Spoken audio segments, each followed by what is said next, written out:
దేవుడి నామానికి స్తోత్రములు. ఈ ఉదయకాల సమయంలో మీ అందరికీ కూడా నా హృదయపూర్వకమైనటువంటి వందనాలు తెలియజేస్తున్నానండి. ఈ ఉదయకాల సమయంలో దేవుడు నీతో మాట్లాడుతున్నటువంటి మాట, నీకు సమయం వచ్చి ఉన్నది. ఎంత అద్భుతమైనటువంటి మాట! ఏ సమయం వచ్చింది నీకు? దేవుడు అంటున్నాడు, నీకు సమయం వచ్చి ఉన్నది అని చెప్పేసి వాక్యం సెలవిస్తా ఉంది. ప్రసంగి గ్రంథము 3వ అధ్యాయము 1వ వచనములో, ప్రతిదానికి సమయము కలదు, ఆకాశము క్రింద ప్రతి ప్రయత్నమునకు సమయము కలదు. నీవు చేస్తున్నటువంటి ప్రతి ప్రయత్నమునకి సమయము కలదు దేవుని బిడ్డలారా. అంతేకాదు ఆయన చక్కగా మాట్లాడుతున్నారు, ప్రతిదానికి నువ్వు తొందరపడతావు కానీ ప్రతిదానికి సమయము కలదు. ఆ సమయం వచ్చినప్పుడు దేవుడు ఖచ్చితంగా ఆ కార్యాన్ని నీ పట్ల, నీ కుటుంబం పట్ల జరిగిస్తూ ఉంటాడు. దీవించబడడానికి ఒక సమయం, హెచ్చించబడడానికి, దేవుని సన్నిధానంలో వాడబడడానికి, గొప్ప సాక్షిగా ఉండడానికి నీకు సమయం వచ్చి ఉన్నది. ఇప్పుడు నాకు సమయం రాలేదు, ఇంకా ఏంటి నా బ్రతుకు, నా జీవితం ఏంటిదని నువ్వు అనుకుంటున్నావేమో. దేవుడు అంటున్నాడు, నీకు సమయం వచ్చింది. నువ్వు దీవించబడడానికి సమయం వచ్చింది. నువ్వు సాక్షి బిడ్డగా నువ్వు నిలబడడానికి సమయం వచ్చింది. దేవుని ఆత్మచేత నువ్వు నింపబడడానికి సమయం వచ్చింది. దేవుడు నిన్ను హెచ్చించేటటువంటి సమయం కూడా వచ్చి ఉన్నది. దేవుని బిడ్డలారా, దేవుడు నీ జీవితంలో ఏ ఏ కార్యాలు చేయాలో ఆ కార్యాలు చేయడానికి సమయం వచ్చి ఉన్నది. నువ్వు దేవునికి ఏ విధంగా మొరపెట్టుకున్నావో, ఏది జరగాలని మొరపెట్టుకున్నావో, ఏ కార్యం నీ కుటుంబంలో నెరవేరాలని నువ్వు మొరపెట్టుకున్నావో ఆ కార్యము, ఆ పని నెరవేరడానికే దేవుడు మాట్లాడుతున్నాడు. అది నెరవేరుతుంది, నెరవేరబడుతుంది, సమయము వచ్చి ఉన్నది అని చెప్పేసానని.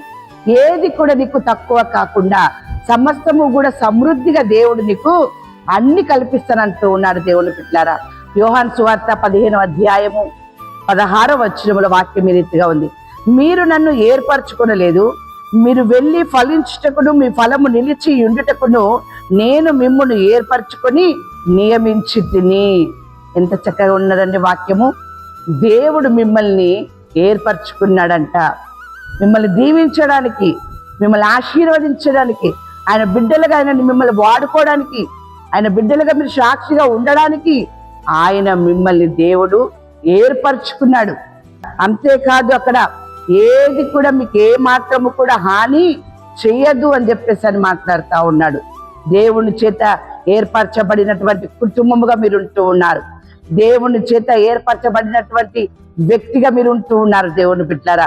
కాబట్టి దేవుడు మిమ్మల్ని దీవించడానికి, మిమ్మల్ని హెచ్చింపజేయడానికి, ఏది కూడా తక్కువ కాకుండా సమస్తము కూడా సమకూడి సమృద్ధిని ఇవ్వడానికి, ఆశీర్వాదం మీకు ఇవ్వడానికి దేవుడు తగిన సమయము మీకు వచ్చి ఉన్నది అని మాట్లాడుతూ ఉన్నాడు.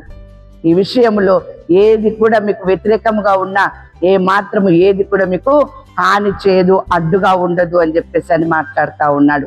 మీ ప్రతి ప్రయత్నము కూడా సఫలమవుతుంది అంటూ ఉన్నాడు దేవుని బిడ్డలారా. దేవుని యొక్క వాక్యం సెలవిస్తూ ఉంది కదా ఇక్కడ, ఎందుకంటే మీ పక్షమున మీ దేవుడు ఉన్నాడు. ఇక్కడ నీ పక్షమున నీ దేవుడు ఉన్నాడు. నీ పక్షమున నీ దేవుడు నీ నిమిత్తమై యుద్ధం చేస్తూ ఉన్నాడు. ఆయన న్యాయమైన మాటలు నీ పక్షమున మాట్లాడుతున్నాడు, న్యాయం చేస్తూ ఉన్నాడు, న్యాయమైన తీర్పు తీరుస్తూ ఉన్నాడు. గనక మీకు విరోధి ఎవడు?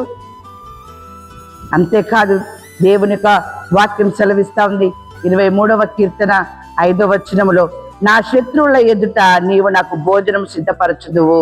దేవుడే మీ అందుండి మీ పక్షమున ఉండగా మీకు విరోధి ఎవరు కూడా లేరు. గనక మీ శత్రువుల ఎదుటనే మీకు తృప్తికరమైన స్థితిని దేవుడు మీకు అనుగ్రహింపజేస్తూ ఉన్నాడు.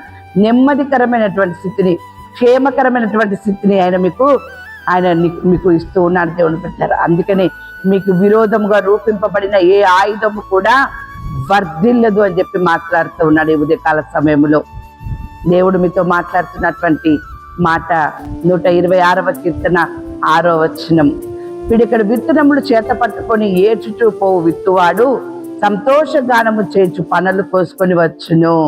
ఎంత అద్భుతం! ఏ రీతిగా నువ్వు దేవుని దగ్గర మొరపెట్టుకున్నావో, దేని నిమిత్తమై నువ్వు ఏడ్చావో, మొరపెట్టావో, ఈరోజు దేవుడు నీకు సమయం వచ్చి ఉన్నది అంటున్నాడు. సంతోషంగా పనులు ఏ విధంగానైతే విత్తిన వారు కోసుకుంటారో ఆ రీతిగా నీ కుటుంబంలో కావచ్చు, నీ వ్యక్తిగత జీవితంలో కావచ్చు, సంతోషకరమైనటువంటి స్థితిని దేవుడు మీకు అనుగ్రహించి నిండారుగా మిమ్మల్ని ఆశీర్వదించును గాక. ఆమేన్.